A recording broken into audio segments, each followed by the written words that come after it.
अस्सलाम वालेकुम, I am Mohammad Arham Hussain. Welcome back to our channel Alpha Physics. मैं उम्मीद करता हूँ आप सब खैरियत से होंगे और अपनी अपनी ज़िंदगी में कुछ ना कुछ प्रोडक्टिव कर रहे होंगे। इसी नई उम्मीद के साथ आज का लेक्चर हम स्टार्ट करते हैं। आज का लेक्चर जो हमारे पास इसकी डिस्कशन, जो टॉपिक ऑफ डिस्कशन है वो है NMD CAT के हमने MCQs देखने हैं जो हमारे पास 31 अगस्त यहाँ 1 सितंबर को आए हैं।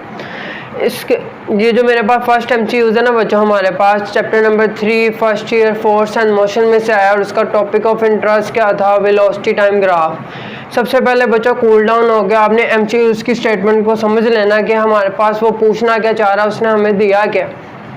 सबसे पहले कहता है आपको टॉपिक आपके जहन में आ गया वेलोसिटी टाइम ग्राफ।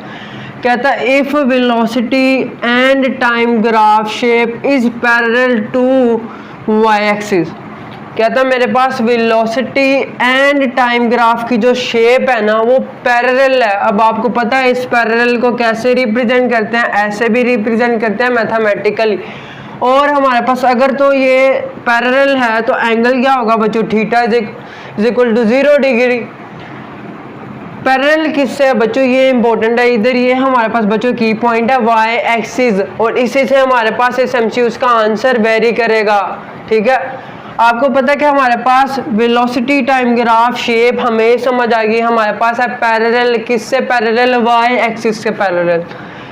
ठीक है, अब हमें ये इसने गिवन स्टेट दी हुई थी स्टेटमेंट। अब हमें इस कहता है फाइंड आउट क्या करना हमने, देन एक्सेलरेशन विल बी, हमने एक्सेलरेशन फाइंड आउट करना। सबसे पहले बच्चों आपको एक की पॉइंट याद होना चाहिए कि जो वेलोसिटी टाइम ग्राफ की स्लोप होती है ना, स्लोप, वेलोसिटी टाइम ग्राफ की जो स्लोप होती है बच्चों वो हमें क्या देती है, इंस्टेंटेनियस एक्सेलरेशन देती है। ठीक है, इसका मतलब हमने सिर्फ वेलोसिटी टाइम ग्राफ की क्या फाइंड आउट करनी है बच्चों, स्लोप। ठीक है बच्चों, अब आपको याद होना चाहिए बच्चों स्लोप क्या होता है हमारे पास, राइज ओवर रन। ठीक है बच्चों, राइज का मतलब कितना उसने चेंज इन y एक्सिस, यानी कितना उसने वर्टिकल डिस्टेंस कवर किया, वर्टिकल डिस्टेंस उसको डिवाइड कर दो जितना उसने हॉरिजॉन्टल डिस्टेंस कवर किया। अब आप कहेंगे सर वर्टिकल क्या होता है, परपेंडिकुलर, और हॉरिजॉन्टल क्या होता है, base. Sir perpendicular over base तो मेरे पास tan थीटा बनता है। ठीक हो गया बच्चों। अब बच्चों हम इसका ग्राफ देख लेते हैं। आपको पता है ये हमारे पास x एक्सिस है, s एक्सिस पे हमेशा हम इंडिपेंडेंट क्वांटिटी लेते हैं, याद रखना। जो डिपेंड ना करती हो किसी पे वो टाइम है, जो किसी पे डिपेंड नहीं करता। और y आपको पता है y एक्सिस पे हम डिपेंडेंट क्वांटिटी लेते हैं, जो किसी पे डिपेंड करती है वो वेलोसिटी है। आपको ये इसका ग्राफ भी पूछ सकता था। ठीक है बच्चों, अब आपको उसने क्या है, जो वेलोसिटी टाइम ग्राफ, जो वेलोसिटी टाइम ग्राफ की शेप है वो पैरेलल है, किसके पैरेलल है, y एक्सिस के पैरेलल है। अब आप बताएं हम इस वाली लाइन का एंगल किससे लेंगे, y एक्सिस से तो नहीं लेते, स्टैंडर्ड क्या हमारे पास x एक्सिस से लेते हैं, वो हमारे पास 90 डिग्री आ गया। और आपको पता है tan 90 डिग्री क्या होता है, अनडिफाइंड या फिर इन्फिनिटी, यानी एक्सेलरेशन क्या होना था हमारे पास, इन्फिनिटी। अब इसकी कोई और दूसरी वेरिएशन हम देख लेते हैं बच्चों। अगर तो वो आपको कहता है ना, ये फिर मैंने वेलोसिटी टाइम ग्राफ बना लिया, अगर वो कहता है कि मेरे पास वेलोसिटी टाइम ग्राफ की जो शेप है वो पैरेलल है x एक्सिस से, यानी वो पैरेलल किससे हो जाएगी, s एक्सिस से पैरेलल है बच्चों। ये देखें ये s एक्सिस से पैरेलल है। अब इसमें एंगल क्या बनेगा, आप कहेंगे सर इसमें एंगल क्या बनेगा, बताएं मुझे। सर जी 0 डिग्री, 0 डिग्री बनेगा ना, theta is equal to 0 degree.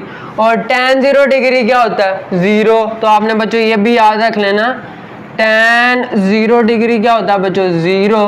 यानी अगर वो कहता है कि हमारे पास वेलोसिटी टाइम ग्राफ पैरेलल है x एक्सिस से, तब भी एक्सेलरेशन क्या होना था, 0 होना था। लेकिन हमारे पास जब वो पैरेलल होगा y एक्सिस से, तब हमारे पास इन्फिनिटी होगा बच्चों। हमारे पास नेक्स्ट MCQs है वो हमारे पास chapter number 11 heat and thermodynamics में से आया हुआ है फर्स्ट ईयर के। तो बच्चों सबसे पहले हमने कूल डाउन होकर MCQs की स्टेटमेंट पढ़ लेनी है। हमारे पास क्या है, एक हमारे पास कंसेप्चुअल MCQs है जो NMD CAT में आया बच्चों, ये हमारे पास FSC में भी आया हुआ है। ठीक है बच्चों, कहता है no work is done at constant. कहता है क्या चीज़ कांस्टेंट हो के मेरे पास कोई वर्क ना हो बच्चों।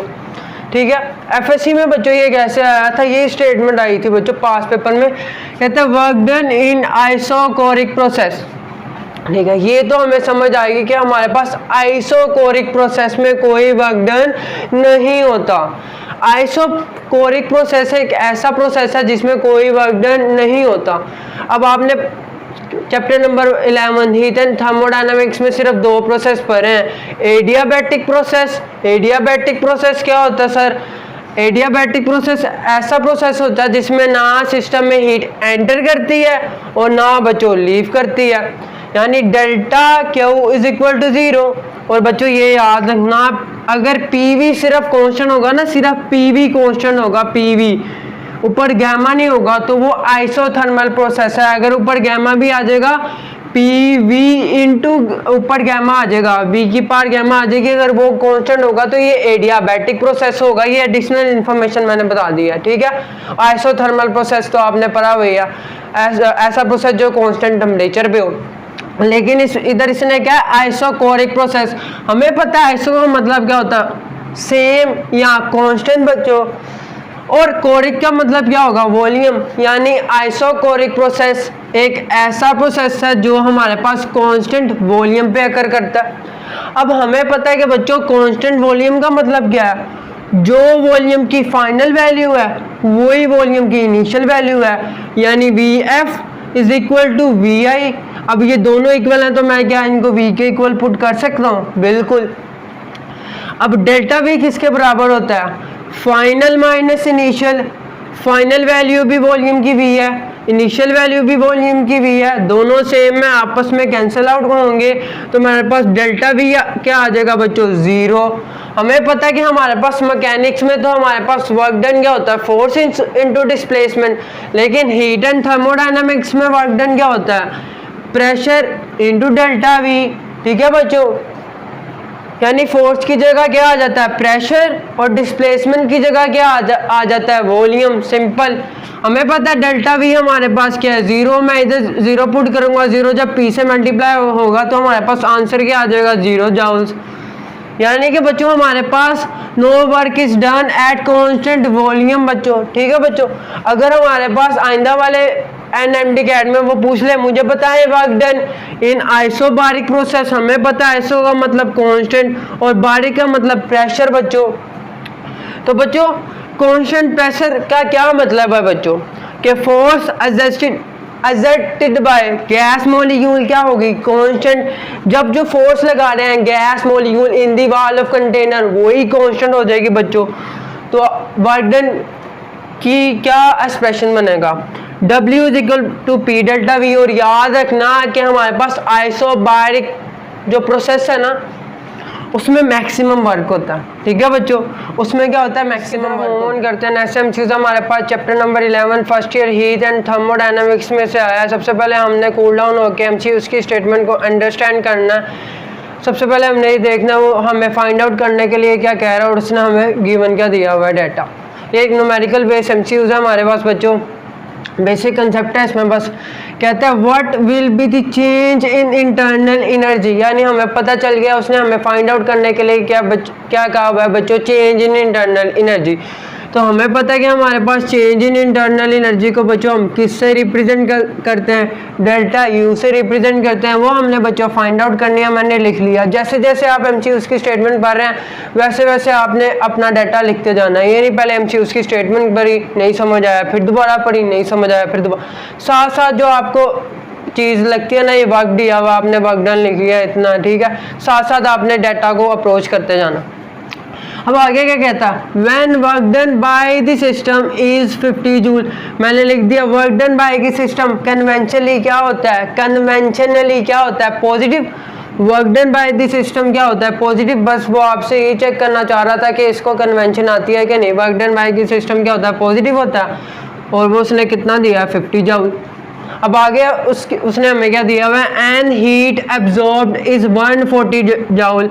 यानी जो हीट एब्जॉर्ब होती है वो भी हम क्या लेते हैं, पॉजिटिव लेते हैं, कन्वेंशन है ये। और वो कितनी है बच्चों, 140 जूल। अब हमें पता है कि हमारे पास हीट एंड थर्मोडायनामिक्स में फर्स्ट लॉ ऑफ थर्मोडायनामिक्स की स्टेटमेंट क्या है बच्चों।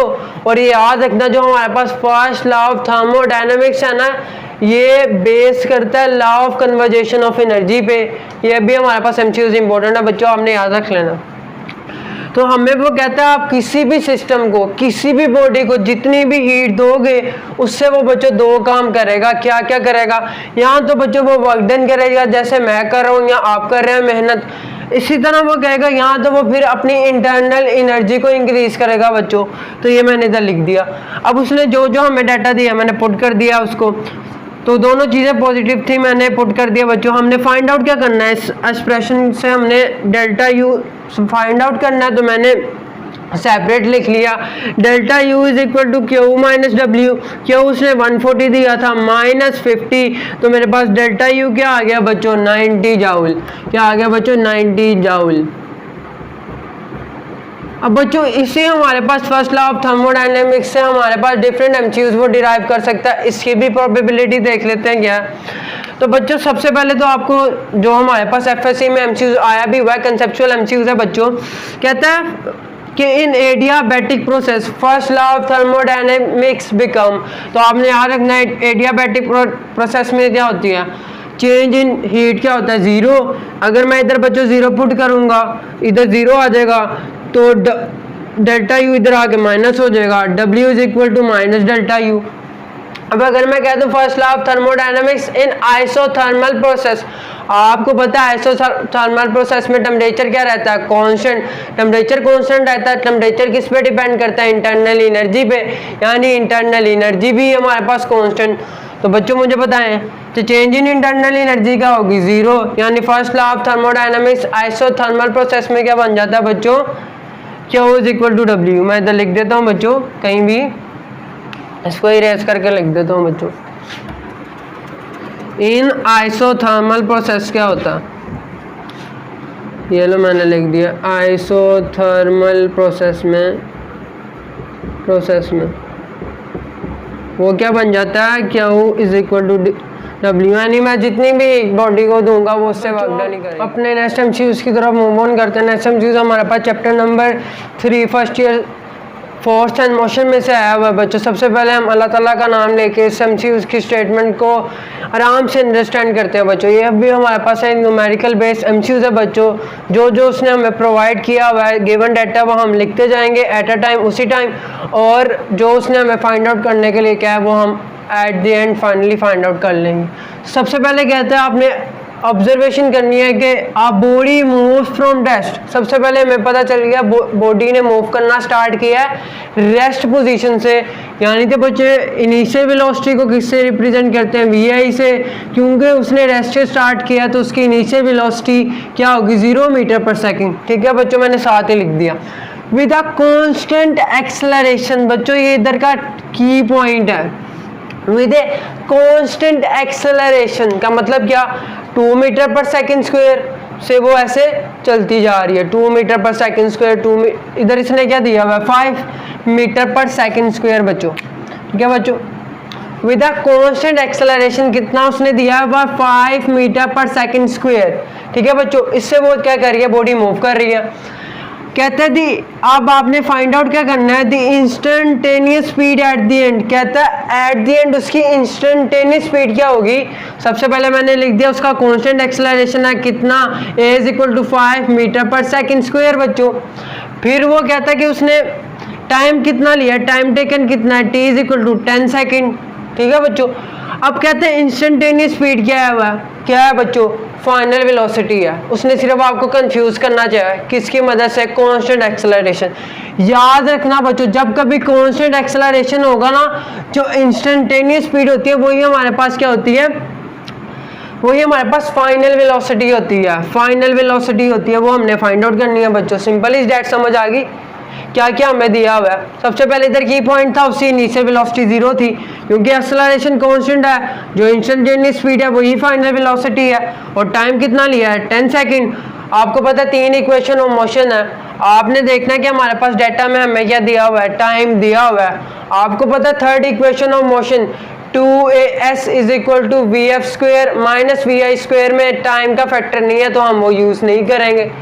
अब आपको पता है कि उसने हमें डिस्टेंस भी नहीं दिया हुआ, इसका मतलब हम सेकंड इक्वेशन ऑफ मोशन भी यूज़ नहीं कर सकते बच्चों, यानी फर्स्ट इक्वेशन ऑफ मोशन ही हम यूज़ करेंगे। ठीक हो गया। हमें पता है V F is equal to V I plus A T. अब इनिशियल वेलोसिटी मेरे पास क्या है 0 मीटर पर सेकंड, तो मैं जब इधर 0 पुट करूंगा ये खत्म हो जाएगा बच्चों।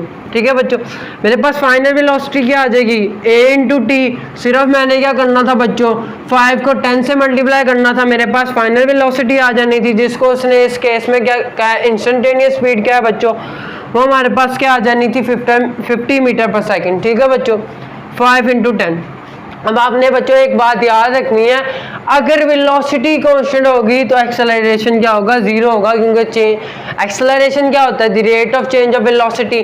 तो जब हमारे पास वेलोसिटी कांस्टेंट है इसका मतलब उसका जो वेलोसिटी का चेंज है वो 0 होगा, तो एक्सेलरेशन की तरफ मूव ऑन करते हैं। नेक्स्ट हम चूज बच्चों हमारे पास सेकेंड ईयर चैप्टर नंबर 12। हमारे पास चैप्टर नंबर 12 का नाम क्या है, हमारे पास इलेक्ट्रोस्टैटिक में से आया और उसका टॉपिक ऑफ इंटरेस्ट क्या था एनएमडी कैट एग्जामिनर का हमारे पास कूलम फोर्स में से उसने दिया हुआ बच्चों। सबसे पहले हम अल्लाह ताला का नाम लेके समझी उसको अंडरस्टैंड करते हैं बच्चों, फुल कूल डाउन होके। सिंपल हमारे पास MCQs है बच्चों, मैथमेटिकल इसमें कैलकुलेशन इन्वॉल्व है बच्चों। कहता है unit of permittivity of free space is, हमें इसने क्या फाइंड आउट करने के लिए दिया हुआ है परमिटिविटी ऑफ फ्री स्पेस के आपने मुझे यूनिट बताने हैं। अब आपको पता है बच्चों हमारे पास परमिटिविटी ऑफ फ्री स्पेस को हम एप्सिलॉन नॉट से रिप्रेजेंट करते हैं कुछ ऐसे, और हमें पता है कि कूलम लॉ हमें क्या कहता है F is equal to coulomb force हमारे पास डायरेक्टली प्रोपोर्शन है मैग्नीट्यूड ऑफ 2 चार्जेस से, और इनवर्सली प्रोपोर्शन है square root of their distance के। और आपको पता है कूलम फोर्स हमारे पास इनवर्स स्क्वायर लॉ को ओबे करती है बच्चों। तो इधर से बच्चों अगर हम के की यूनिट्स फाइंड आउट करने के लिए इसको कुछ ऐसे एक्सप्रेशन में लिख सकते हैं बच्चों, K is equal to force multiply R का square over Q1 into Q2। ठीक है बच्चों, मैंने इधर से के यूनिट निकाले थे, मैंने इस एक्सप्रेशन को क्या कर लिया मॉडिफाई कर लिया, simple is that. R square इधर डिवाइड हो रहा था उधर जाके मल्टीप्लाई हो गया बच्चों, और Q1 Q2 इधर मल्टीप्लाई हो रहे थे उधर आके डिवाइड हो जाए। अब हमें अच्छी तरह पता है बच्चों कि हमारे पास फोर्स का यूनिट क्या होता है ऐसे ही न्यूटन, और हमारे पास आर क्या हमारे पास डिस्टेंस है तो उसका यूनिट क्या होता है मीटर स्क्वायर। और आपको पता है कूलम का हमारे पास यूनिट क्या होता है बच्चों, आपको पता होना चाहिए कूलम। चार्ज का यूनिट क्या बच्चों हमारे पास कूलम। ठीक है बच्चों, इसके बाद बच्चों हमारे पास आपको इधर ही एक बात समझाता जाऊँ कि हमारे पास क्या एम्पियर हमारे पास बेस यूनिट है कि हमारे पास कूलम बेस यूनिट है बच्चों। आपने याद रखना है कि हमारे पास एम्पियर जो कि इलेक्ट्रिक करंट का ऐसा यूनिट है वो हमारे पास बेस यूनिट है, जबकि हमारे पास कूलम हमारे पास डिराइव यूनिट है। ठीक है बच्चों, तो इधर से हमारे पास के की यूनिट क्या आ गए न्यूटन मीटर स्क्वायर पर कूलम स्क्वायर। और बच्चों आपने के की वैल्यू भी याद रख लेनी है, इसकी मैग्नीट्यूड भी याद रखनी है 9 मल्टीप्लाई 10⁻⁹, यानी जो हमारे पास इधर जो है हमारे पास कोफिशिएंट है वो ही 10 की पावर में आना है, 9 मल्टीप्लाई 10⁻⁹। और यूनिट मैंने आपको बता दिया कि क्या होते हैं न्यूटन मीटर स्क्वायर पर कूलम स्क्वायर। अब हमें पता है कि की वैल्यू हम फाइंड आउट कैसे करते हैं बच्चों, K is equal to 1/4 epsilon naught. आपको पता है 1/4 हमारे पास क्या है बच्चों, 4 हमारे पास क्या एक न्यूमेरिकल कांस्टेंट है। आपको पता है न्यूमेरिकल कांस्टेंट की ना कोई डायमेंशन होते हैं ना उसके कोई यूनिट होते हैं, तो मैं के को लिख सकता हूँ universal proportion to epsilon naught बच्चों। ठीक है बच्चों, अब हमें पता है कि epsilon naught is equal to 1/k है, तो के की यूनिट हमने क्या निकाले न्यूटन मीटर स्क्वायर पर कूलम स्क्वायर। बच्चों ये आपको ऐसे याद होने चाहिए, ठीक है, आपका टाइम सेव होगा। अब बच्चों आपने सिर्फ इसको ऊपर लेके जाना है, तो कूलम का स्क्वायर हो जाएगा, नीचे -2 था ऊपर जाकर +2 हो गया, और जिनकी पावर हमारे पास प्लस थी वो माइनस हो जाएंगी। Simple is that, coulomb square पर न्यूटन पर मीटर स्क्वायर। और आपने इसके बच्चे मैग्नीट्यूड भी याद रखनी है 8.85 इंटू मेरे पास क्या आ जाना है इसका यूनिट आपको याद है कूलम स्क्वायर पर न्यूटन पर मीटर स्क्वायर। बच्चों ये एमसीक्यूज हमारे पास एनएमडी कैट में आया तो नहीं है, लेकिन प्रोबेबिलिटी है कि हमारे पास ये आ जाएगा। सिंपली इसको हम शॉर्ट टाइम में देख लेते हैं। एमसीक्यूज की स्टेटमेंट क्या बच्चों, दो चार्जेस हैं हमारे पास, एक चार्ज की जो मैग्नीट्यूड है वो कितना है, Q1 इज इक्वल टू 1 माइक्रोक्यूलम, और Q2 कितना हमारे पास 5 माइक्रोक्यूलम। आप इधर देख सकते हैं कि मेरे पास जो Q2 चार्ज है वो Q1 से भरा है बच्चों। आर सेपरेटेड बाय, इन दोनों में जो हमारे पास डिस्टेंस है या सेपरेशन है वो कितना है, R is equal to 20 centimetre. जब आप इसको सेंटी का मतलब क्या होता है 10⁻⁻², तो जब आप इसको सेंटीमीटर को मीटर में कन्वर्ट करेंगे तो R is equal to 0.2 metre आ जाएगा बच्चों। ये हमें उसने गिवन डाटा दिया था बच्चों। अब हमें फाइंड आउट करने के लिए क्या कहता है, देन दी रेशो, हमने रेशो यानी डिवीजन फाइंड आउट करनी है इलेक्ट्रिक फोर्सेस यानी F1/F2। वो क्या आती है मैं आपको पहले बता दूं, वो आती है 1:1। ठीक है बच्चों, 18 ऑन देम विल बी। अब आपको पता है कि हमारे पास कूलम फोर्स क्या बच्चों, म्यूचुअल फोर्स है, जिसका आपके पास फॉर्मूला ये लिखा है। अब बच्चों म्यूचुअल फोर्स से क्या मुराद है, म्यूचुअल फोर्स से क्या मुराद है बच्चों, आपको ये पता होना चाहिए कि कूलम लॉ क्या है हमारे पास, वो बे करता है हमारे पास न्यूटन थर्ड लॉ को, इसलिए हम इसको म्यूचुअल फोर्स कहते हैं। ठीक है बच्चों, कूलम फोर्स को हम म्यूचुअल फोर्स भी कहते हैं। कैसे सर, आपको पता है न्यूटन थर्ड लॉ क्या कहता है, for every reaction there is an action, for every action there is an action but opposite in direction and equal in magnitude. मैंने लिख दिया इन फोर्स का मैग्नीट्यूड तो इक्वल होगा, लेकिन हमारे पास इन दोनों की डायरेक्शन क्या होगी बच्चों, आपस में ऑपोजिट होगी। ठीक है बच्चों, यानी जितना ये चार्ज इस चार्ज पे फोर्स लगाएगा, जितनी फोर्स Q1 चार्ज Q2 पे लगाएगा, उतनी ही फोर्स Q2 चार्ज Q1 पे लगाएगा। सिंपल इज दैट, आपको बात समझ आ गई, क्योंकि आपको पता है कि हमारे पास K भी इधर कांस्टेंट रहेगा, डिस्टेंस भी कांस्टेंट रहेगा, क्योंकि हमारे पास बच्चों 5 को 1 से मल्टीप्लाई करें फिर भी आंसर 5 ही आता है, यहाँ 1 को 5 से मल्टीप्लाई करें फिर भी आंसर बच्चों 5 ही आता है। तो आप इधर देख सकते हैं मैंने इनका फॉर्मूला भी लिखा है फोर्सेस का। तो आपने याद रखना है कि हमारे पास जो रेशो आएगी दोनों फोर्स की वो 1:1 होगी।